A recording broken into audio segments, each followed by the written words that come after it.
Good morning Year 6 and well done for your work on angles over the last couple of weeks. It has been so lovely to get all your emails and pictures of your work. It's been brilliant. We are going to pause angles for now because we've covered everything we need to, and before we move on to problem solving tomorrow, we are going to do a big fraction recap today. You have worked so hard over the last 2 years on fractions. We've learnt so much. I just thought now was a good time for us to go through our fraction knowledge, just do a little recap, make sure it's fresh in our minds and that we're not forgetting it over this time. So you will need to follow along with this video. It'll be quite interactive, so you'll need to pause it, answer some questions, then I'll show you the answers. And that is our lesson today. So you will need a notebook or paper, however you've been working at home, and a pencil, and we are ready to go. Let's quickly get our brains warmed up and get them in a maths mood, so pause the video now and have a go at these questions. 80 multiplied by 3, 8 times 3 is 24, and I need to make my answer 10 times bigger. 900 multiplied by 4, 9 times 4 is 36, and I need to make my answer 100 times bigger. 6 multiplied by 7 is 42, therefore 60 multiplied by 7, because 60 is 10 times bigger than 6, would be 420. I know that 12 divided by 4 is 3, so my answer is 300. I can check 300, 600, 900, 1200 or 1200. And I'm going to think about my place value and move everything one space to the right.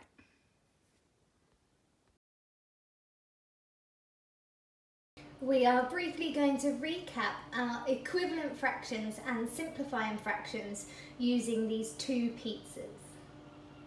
So first let's have a look at the y. So we've got half of a pizza here, which is the same as 2 quarters, and I can lay that out to represent it. So my 1/2 is equivalent to the 2 quarters. So let's look at our definition. Fractions have the same value but look different. My 2 quarters looks different to my 1/2, but they have the same value. If I was to eat 2 quarters of this pizza or 1/2 of this pizza, I would be eating the same amount of pizza. I can then look at my 3/6, which is the same as 1/2. My 3/6 here is the same as 1/2 of a pizza. We can also see that I've got 2/6 here, and that could be the same as, I can measure it up, my 4/12. So my whole pizza is now cut into 12 12/12, which makes one whole, and I'd like to look at simplifying fractions. So when we simplify fractions, we think about the easiest way it is to give away my pizza. So if I were going to go and give 6/12 to my friend, that's quite difficult. I've had to cut it up into my 6/12, whereas actually I just could have cut it in half, and that would have been giving them the same amount of pizza. So to test if we can simplify our fraction, we can draw our factor bugs of the numerator and the denominator, and then we're going to look for the HCF, the highest common factor. We've done the factor bit already. We've drawn our factor bugs to find the factors of 4 and 12. Hopefully you recognise that because 4's got a little tail, that's because it's a square number. And we now need to find the common factors. So we've got 1 and 1, 2 and 2, and 4 and 4. They are the common factors, the factors of both 4 and 12. We now need to find the highest number out of the one I've ticked. So the highest one is 4, so that means I can divide my numerator and my denominator by 4 by my highest common factor, and that will give me my fraction simplified to its simplest form. Pause the video now and have a go at simplifying 8/16, 3/15 and 16/24 to their simplest form.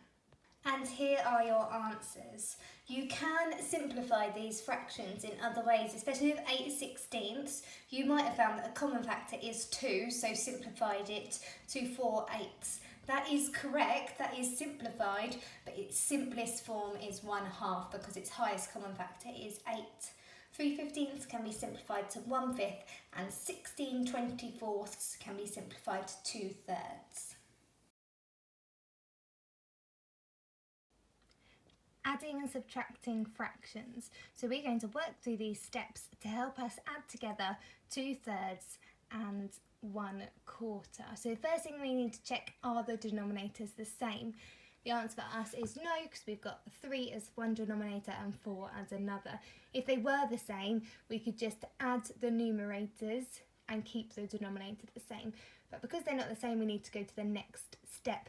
Find the LCM of the denominators, our lowest common multiple. So a multiple is a number in the times tables. A common multiple, we need to look at multiples that are in the 3s and the 4s, and then we need to find the lowest one of those. So I could do this by writing out each of my times tables until I get to one that is common, and then that will be our lowest common multiple. Now we know that our lowest common multiple is 12, we need to convert both of these fractions, so we need to find an equivalent fraction to each of them where 12 is our denominator. So to do this, we need to look at the relationship between our numbers. So what do we need to do to 3 to get to 12? We need to multiply by 4, so we must do exactly the same to our numerator. So we've got 8/12. And for 1/4, we would multiply both our numerator and denominator by 3 to give us 3/12. We've now got our new number sentence that has exactly the same value, but is much easier to add together because we've got the same denominator. Now we need to keep our denominator the same in our answer, because I like to think of it as either pizza or chocolate, so it's real life. I've got 8 pieces of my pizza that is cut into 12, and I've got 3 pieces of my pizza that's cut into 12. Now if I ate the 8 pieces and someone else ate the 3, the pizza is still cut into 12 pieces. So the amount of pieces it's cut into stays the same, but the amount we eat of the pizza is getting more. So if I had 8 pieces and my friend had 3, we would have eaten together 11 slices of the 12 pizza, and we'd have 1 slice left over. I would like you to now have a go at this question by yourself. 7/9 subtract 1/5.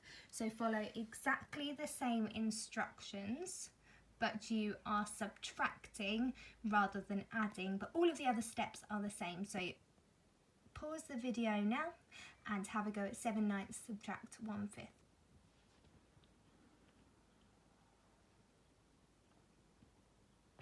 Well done for having a go at this question. So the first thing you should have done is found the lowest common multiple of both denominators. Now you might have been able to do this in your head. We've done it so much that I know lots of you can. So the lowest common multiple is 45, because that's the first times table you get that is in both the 9s and the 5s. So we now need to go on to step number 3, convert both denominators to the lowest common multiples. So we are finding the equivalent fraction where the lowest common multiple of 45 is our denominator. So we have to do 9 times 5 because it's 1, 2, 3, 4, the 5th one in that times table, and we have to do the same to our numerator. 7 multiplied by 5 is 35, and then we have to multiply 5 by 9 to get to 45. So we must do 1 times 9. And then we've got our number sentence, 35/45. Subtract, really important to check that operation, subtract 9/45 equals, so same as before, our denominator stays the same for exactly the same reason. I am going to subtract 10 and then add 1 on because that's easier for me to do in my head. So we have got 26/45, so we can put our answer back at the top. And you can also, as your final step, check if you could simplify your answer. Next, we are going to have a look at our fractions multiplied by our integers. So just 2 steps for this. Number 1, we're going to multiply the numerator by our integer. 3 multiplied by 7 is 21. And step 2, which is really important, that the denominator stays the same. We can then look at simplifying it or converting it into a mixed number. So I could say how many 4s are in 21? 4, 8, 12, 16, 20. So I have got 5 wholes, and then to get from 20 to 21, I've got 1 quarter left over. Let's have a little look at why this happens. So I have drawn out the question for us. So the question is asking us 3/4 multiplied by 7. That means 7 lots of 3/4. So I've drawn that. I've got 1 lot of 3/4, 2 lots, 3 lots, 4 lots, 5 lots, 6 lots, 7 lots. So that's 7 lots of 3/4. So I could count 1, 2, 3, 4. Luckily I can count in 3s. 3, 6, 9, 12, 15, 18, 21. So I know altogether there are 21 quarters coloured in. So the reason the denominator stays the same is because it's asking us lots of. So lots of that amount. So we needed 7 lots of the 3/4. Pause the video now and have a go at these two by yourself. 5/7 multiplied by 6 and 6/10 multiplied by 4.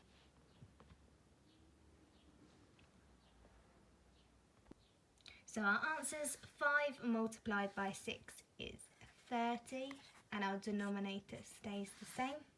We could then convert this. How many 7s are in 30? There are 4 wholes, so I'm going to have to write it underneath. 4 wholes, which would get me to 28. The difference between 28 and 30 is 2, so I've got 2 7s left over. 6/10 multiplied by 4, 6 times 10 is 24. My denominator stays the same. And I can convert this to 2 and 4/10. Hopefully you have spotted I'm not done there. I could convert it to 2 and 2/5 because I've got a highest common factor of 2 for my 4 and 10. Both of them can be divided by 2. So I've still got the same size fraction but written in a different way. Next up is our fractions multiplied by fractions. So for this one, this is how I like to lay out the instructions for this one. As you know, it's numerator multiplied by numerator and denominator multiplied by the denominator. So with our example, 7 multiplied by 2 is 14. 8 multiplied by 3 is 24. And then we've got our answer. I have noticed already that I could simplify this because they're both in the 2 times table, so I could divide both sections by 2. Our numerator and denominator divided by 2 would give me 7/12. So pause the video and have a go at these 3 questions.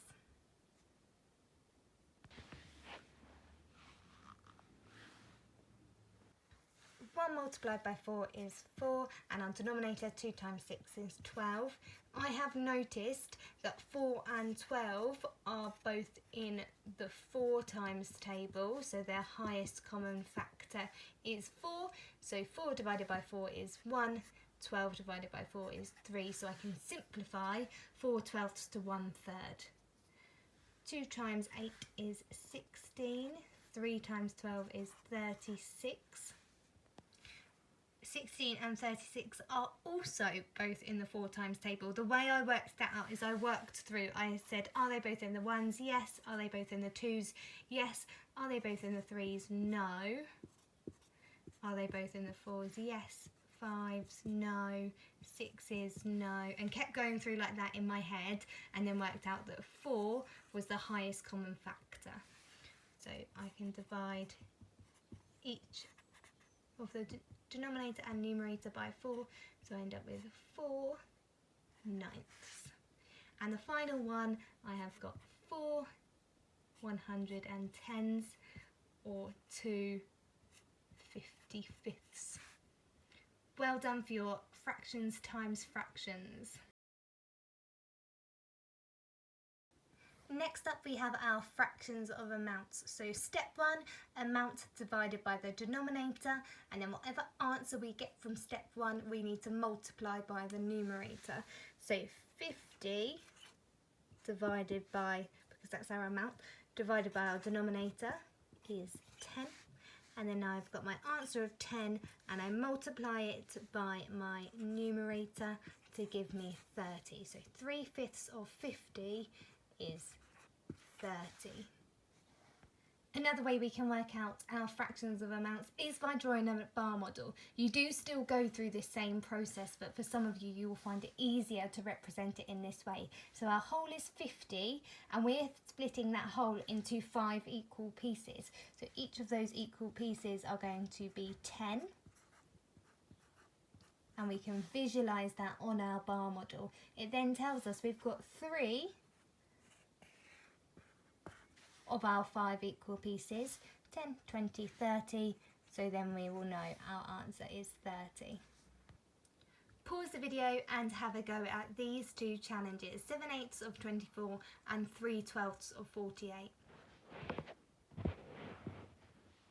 Let's have a little look at the answers. So we've got 24, my pen is running out, divided by 8 equals 3.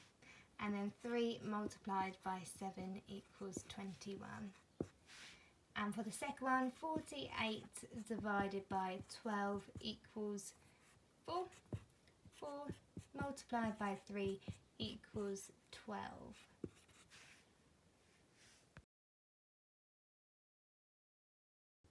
Next we're going to look at dividing fractions, and I know this is an area we find quite challenging, so we're going to have a little look at the reasons why, and then I'm going to teach you the how we do it a little bit easier. So first of all, we've got 3/9 divided by 3. So in this case the numerator can be divided by 3.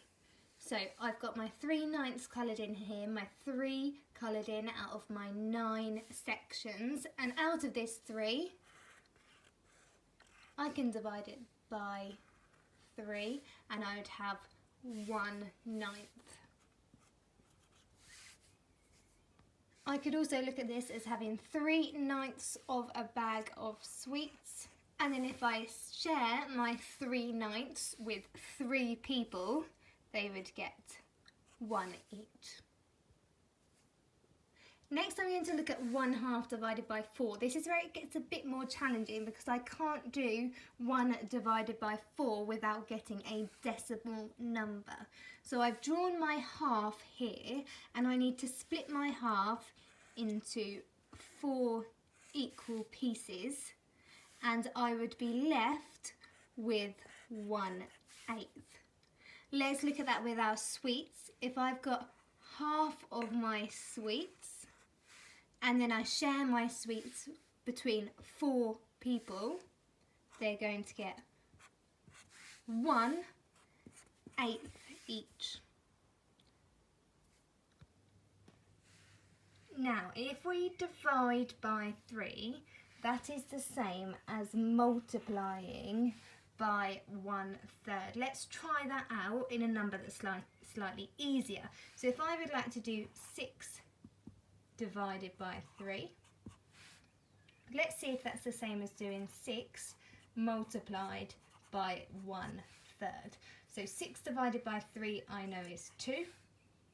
6 multiplied by 1/3, I need to go back to my integer knowledge. 6 multiplied by 1 is 6. And then I keep my denominator the same, and then I know I've got 3, 6, 2 3's in 6, so my answer is 2. So this proves to us that dividing by 3 is the same as multiplying by 1/3. So whatever we're dividing by, this can become our denominator. 1 is a unit fraction, 1 becomes our numerator, and we can multiply. So 1 times 1 is 1, 2 multiplied by 3 is 6. So there's 2 different ways we can look at it. We can do the slightly more tricky way, but the way that it explains why. We had our half, we split it into 3 equal pieces, and what we had coloured in was our 1/6. That explains it for us. If you're still finding that difficult to get your head around, that's okay. It is a challenge. So what we could do is we could change it to multiplying by 1/3, and we've proved that that will give us the same answer. Okay, have a go at 1/7 divided by 4. I've given you a clue for this one. You know that 1/7 divided by 4 is the same as 1/7 multiplied by 1/4. And then have a go at 4/9 divided by 3. So pause your video now and have a go. 1/7 divided by 4 is the same as 1/7 multiplied by 1/4. 1 multiplied by 1 is 1. 7 multiplied by 4 is 28. So 1/28 is our answer. 4/9 divided by 3 is the same as 4/9 multiplied by 1/3. 4 multiplied by 1 is 4. 9 multiplied by 3 is 27. So 4/27 is our answer. Well done for dividing fractions. I know it's a real challenge. Now we've been through all of our fractions, have a pause of the video now and solve these problems. If you need to, you can always go back to another part of the video.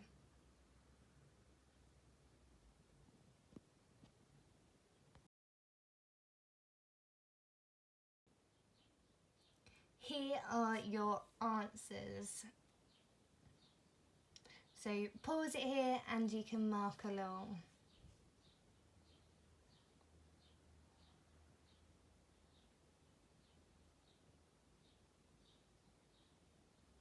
For the challenge question, there's 2 ways that you could have done it. 3 ways. You could have drawn a bar model as well. So number 1, you could have drawn a bar model. Number 2, you could have done 6/10 of 25. So 25 divided by 10 is 2.5, and then you could have multiplied 2.5 by 6 using our column method. So I put my decimal point in first. I did 6 multiplied by our 5/10 here, which gave me 30/10. So I've got 3 down here and my 0. I then did 2 multiplied by 6 is 12 plus the 3 is 15. So that's how I got my answer. Or, to make it easier, I could have simplified 6/10 to 3/5 by dividing the denominator and numerator by 2. I could then have done 25 divided by 5, which is 5. 5 multiplied by 3 equals 15. I hope you've enjoyed your fraction maths lesson today. Well done. I can tell you've worked hard, even through the screen. Please email me with any questions. Please email me your work so I can celebrate it and tell you how amazing you are. And I will see you soon.